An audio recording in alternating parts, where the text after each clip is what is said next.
Yo, what's up? Magandang araw, magandang umaga. Anong oras na ba ngayon dito sa Beijing? It's 10:20. Yan, ng umaga. Mga boss, para itong video na to para sa mga anti-China. Okay? Mga boss, ba't ba kayo galit na galit sa China, ha? Ako rin noon oo. Sa totoo lang, ako rin galit lang ako sa China dati. Kasi, yun nga, akala ko, kasi bago lang tayo nun bago lang ako alam mo yung mundo ng paano ko simpatya sa nangyayari sa lipunan noon. Bagong-bago lang ako noon, ano yun 2019 o gano'n, 2020, 18. Kasi, di ba, pinakita naman nila yung West Philippine Sea, gano'n, namimihimasok sila, etc. Kung yun naman laman ko, usapang West Philippine Sea muna tayo. May alam ako ng konti Okay? Sa South China Sea or West Philippine Sea, may open count, kumaga sa lupa, open yan. Open yan sa lahat. Kaya kung mo angkilin, kung gusto mo, okay, walang nagmamayari yan na mga isla kan, oo. Pero kung gusto mo angkilin, kaya kung mo angkilin, lagyan mo ng kandila mo. Open sa lahat. Paunahan, kung makakanoon. Okay? Paunahan yan. Hindi pagkakaalam ko ha. Kaya ngayon, ang problema, nung yung ino-occupy na ng China yung ibang part, tapos wala magawa ang Pilipino, kasi unti mo yung Vietnam. Vietnam mga boss Vietnam ang layo. Okay? Nasa Agulaw sila. Agulaw side. Yung China, nasa imabaw lang natin. Yung Vietnam malayo talaga. Kung pag binayahin mo ng aeroplano yun, nasa 3 oras. Oo. 3 oras sila. Kung kaya sa China, 1 hour and 50 minutes lang, andito ka na sa China territory. Oo. Ngayon, bakit puro China lang yung tinitira nyo? Bakit hindi yung binago natin yung Vietnam? Okay, Malaysia. Oh, na pumapasok sa territory natin. Sa Spratly Island, di ba? Dati panahon ni Arkin, okay naman tayo nun Oo. Nakakapag-usap naman. Di ba? Nagagala sa usapan. Ngayon, wala Di ba? Kami naman, may natamgalan pa ng hinlalaki. Kawawa naman yung libre natin. Habang buhay na sa ganyan, di ba? Kasi wala na yung ganyan Mga boss, medyo masaya na usapin mo. Pero ayun yung yung sa nalalaman ko lang, lahat tayo may karapatan. Kung sino mauna, kanya. Ganun yun Ang problema nga lang, agresibo yung China, oo. Kasi nga lang, open yun Paunahan kasi yun Kung magkakalaro, ano man laro yan. Kung magkakalaro, na to. Ang problema nga lang, yung security natin, oo. Ang problema pa, yung gobyerno natin, walang panahon sa ganyan. Puro pagnanakaw na ang ginagawa. Tignan nyo, wala namang balit na sa West Philippines ngayon Di ba? Walang balit na kung kamusta na yung BRP Sierra Madre.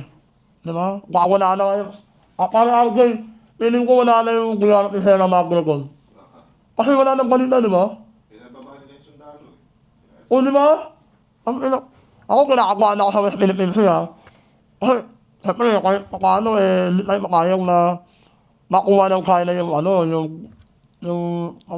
isla ron, yung may nuclear ni Sierra Madre. Kasi yun yung pinaka natin boundary na yun Di ba? 200, na lang, nasa loob na siya ng exclusive economic zone natin. So, na siya, delikado na siya para sa atin. Ang tanong, malaking tanong, anong ginagawa ni Marcos? Anong ginagawa ng gobyerno natin?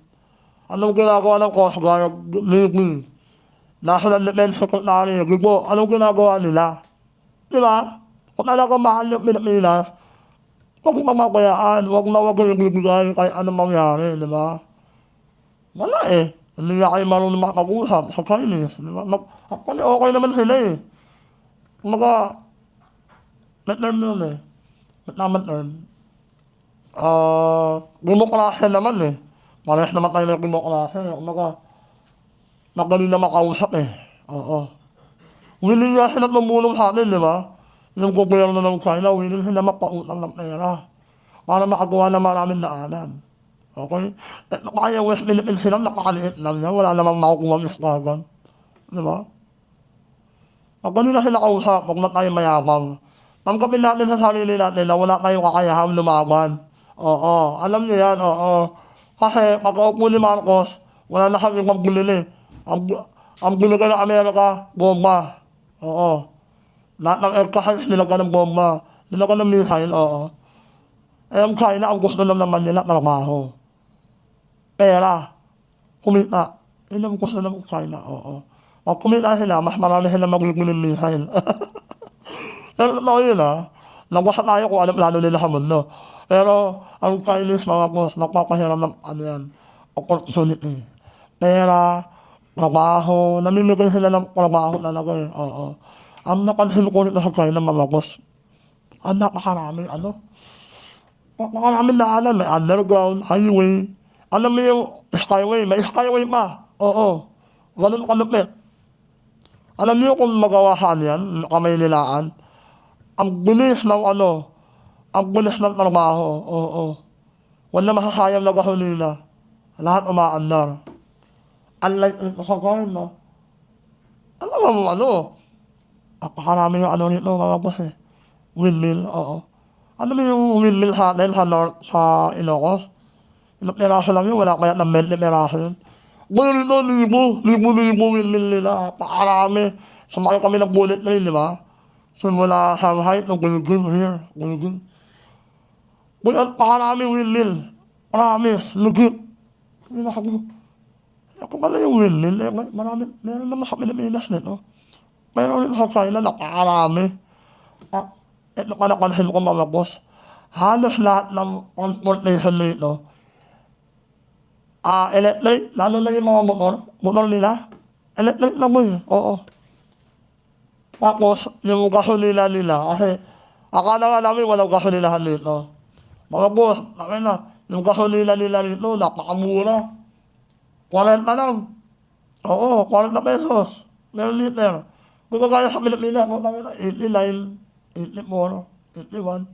Yun mo, kuwawa na ako sa'yo Diba? Ang napaka-unfair. Diba? Ang liit na ng bansa natin, hindi natin kaya ayusin. Yung China, nandito ako sa Bintana, pinagmamasdan ko sila.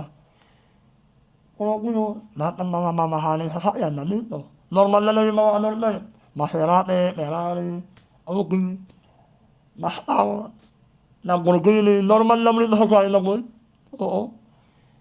Nakaaraw na, parang hindi nga nila kinakaraw kasi mga sports car nila rito. Oo. Tapos dito sa hotel namin, mayayaman yung nakikirkan dito mga boss. Oo. Puro sports car, puro luxury cars. Alam mo yun, nakakaano lang, ang galing. Tapos mga boss, rito napakaraming motor, I mean, electric bike, electric car, tapos napakarami rin bicycle, oo. Kaya gumagamitin yung mga rito, yung mga boss, kaya gumagamitin yung mga bisikleta, kasi meron siyang QR code, oo. Sana maging ganito rin Pilipinas, no? Oo. Alam mo, tama-tama talaga yung ginagawa ni P.R. Arbino, mga plano niya. Sobrang tama, mga boss. Tama talaga, kasi ang sabi niya, pag mabilis ang transportasyon, mabilis ang pera, mabilis papasok ang, ano mo yun, tax, oo.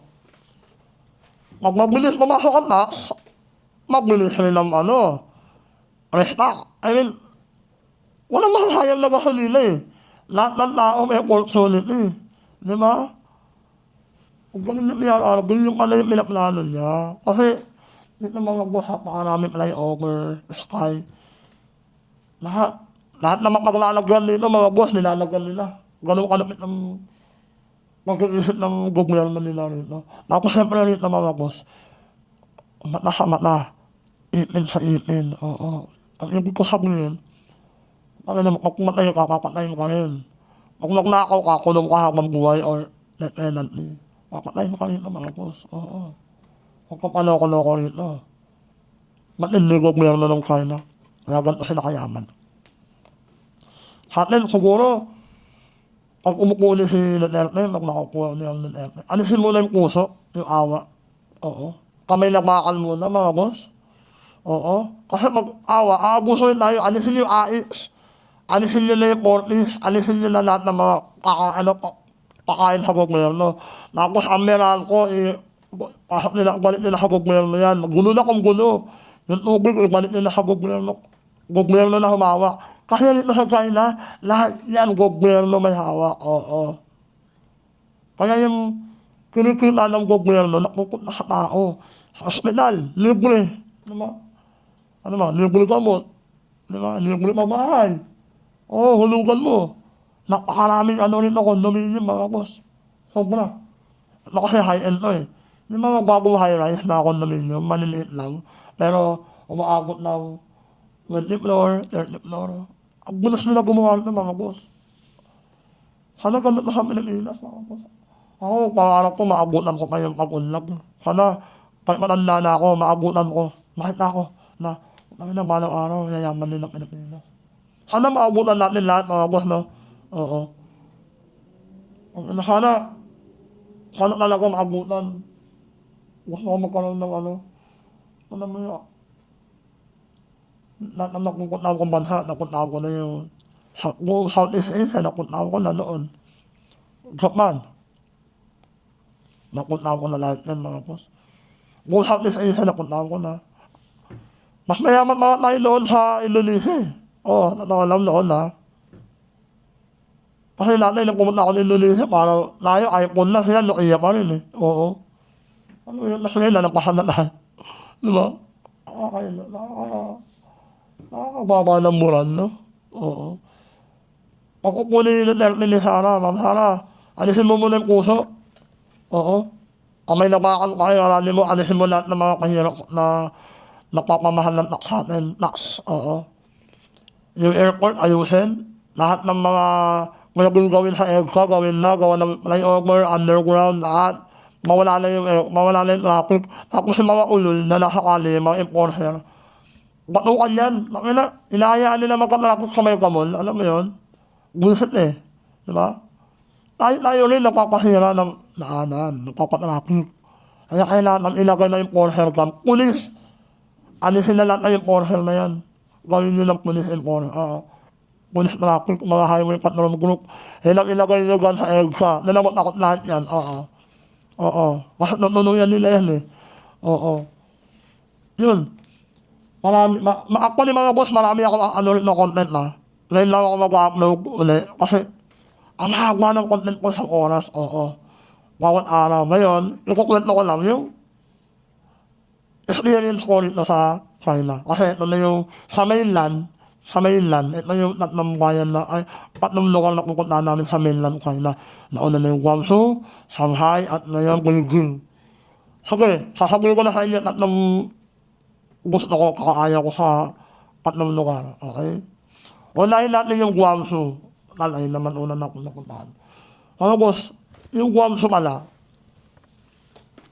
akala ko yun. Akala ko city. Probinsya pala yun, boy. Oo. Probinsya raw yun habang natulog kayo namin. Pero para sa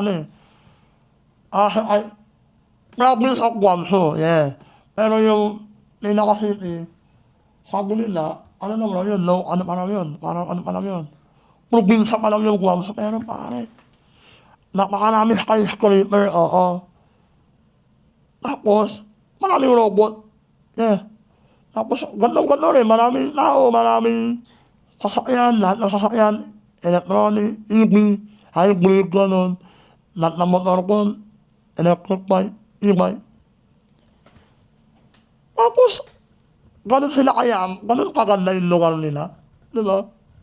Hindi na, pero okay yung Guangzhou para sa akin na. Kung gusto mo lang chill, relax, yan. Kung wala ka naman masyadong mimilin, Guangzhou ka. Pero kung gusto mo mag-shopping galore, ali shopping, men, Shanghai, oo. Shanghai talaga. Alam ko yung Louis Vuitton, Chanel, lahat. Bumili na sapatos eh. Diba? Ang lapit ng Shanghai ko eh. Kung maganda na yung Guangzhou, mas maganda Shanghai. Oo, para sa akin ang lapit ng Shanghai boy. Marami na sila skyscraper, pero alam mo yung pinaka-landmark nila na may tower na mataas? Boy, inang ganda, umiilaw. Oo. Lahat sila ron, merong trademark. ang Shanghai Metro Mart, ang Guangzhou meron din silang tower. Nasa Beijing kakarating lang namin kagabi. So, mamaya, ay, walang China pa namin nasa Beijing, oo. Pero itong Beijing, pinaka-Maynila nila. Sobrang daming tao, sobrang daming sasakyan. Kaya medyo matraffic, oo. Sa pinaka-sentro ha. Pero sa mga labas-labas, medyo okay naman. Ano na kami ngayon sa sentro eh. Kaya medyo matraffic. Pero okay lang, medyo naman lakarin eh. Oo. Saka ano rin mga boss, ang nightlife rito, kung ikukumpara mo naman yung nightlife sa Guangzhou, China, Shanghai, Beijing, parang parehas lang naman, oo, nightlife nila. Meron mas ano rito sa Shanghai sa Shanghai hardcore, oo. May mga lasing na nakakali, nakaiga na sakali. Pero okay lang, marami namang pulis. Safe pa rin. Safe dito mga boss, may namang nanakaw rin naman. Gugula ka naman sa Beijing oo. Pero sa Shanghai, Guangzhou, naiwan ko yung gamit ko. Pagbalik ko, nandun pa rin, ang galing. Okay sila. Pero dito sa Beijing raw, halo-halo raw tao rito eh. So mag-iingat raw tayo rito sa Beijing. Oo. Kasi, pag ang sentro, napuntahan mo, ang kunat ng demonyo. Alright, alam mo Kaya lang, kung ayun yung kwento ko rito sa China, para sa mga anti-China, pumunta kayo ng China. Okay? Kahit Guangzhou lang puntahan nyo, Guangzhou lang, oo. Guangzhou, Shanghai, yan lang puntahan nyo. Meron kung marami kayong pera, puntahan nyo lahat. Puntahan nyo Beijing, oo. Shenzhen. Hindi namin mapupuntahan yung Shenzhen eh. Oo. Kasi magkatabi lang sila ng Guangzhou, oo. Pero, kung ito yung ano namin, huling stop namin sa mainland. Pupunta na kami ng Hong Kong. Alright, mga banateros, kila tayo ko sa Hong Kong Alam mo Alright. Yun lang yung ano ko, comment ko rito sa tatlong lugar na pinuntahan namin sa mainland China. Oo. Kung ano sa ninyo, mag-research kayo. Bago kayo pumunta rin ng mga boss, mag-research kayo. Okay? Meron ka na sa akin, na ba Shanghai, pangalawa Guangzhou, pangatlo ng Beijing. Hindi ko gusto masyado Beijing, napakaraming tao. Oo. Kung namin na natatawar na, nagbubuhina eh. May init ulo, oo. Pero maganda. Kapakaganda rin ako, malinis. Marami na talaga tao. Pero kung pagandaan ng lugar, sa tatlo na yan, Shanghai ako. Pangalawa Guangzhou, pangatlo Beijing. Yeah. So yun lang. Na muna, okay? Pag may oras ako, mag-edit na ako, upload ko na yung mga nakakago kong video nito, okay? Sa ngayon kasi sabi ni Boss Pai, mag-enjoy mo na. Pero kayo nag-upload, alam mo Okay, maraming salamat mga boss. Huwag kalimutan mag-react, mag-subscribe, saka i-share nyo na rin to yung video, tapos yung bell, notification bell, okay? Kasi sa Facebook, lagi na kami nare-report, so hindi na ako magpupost natin sa YouTube, okay? Maraming salamat. Iyan!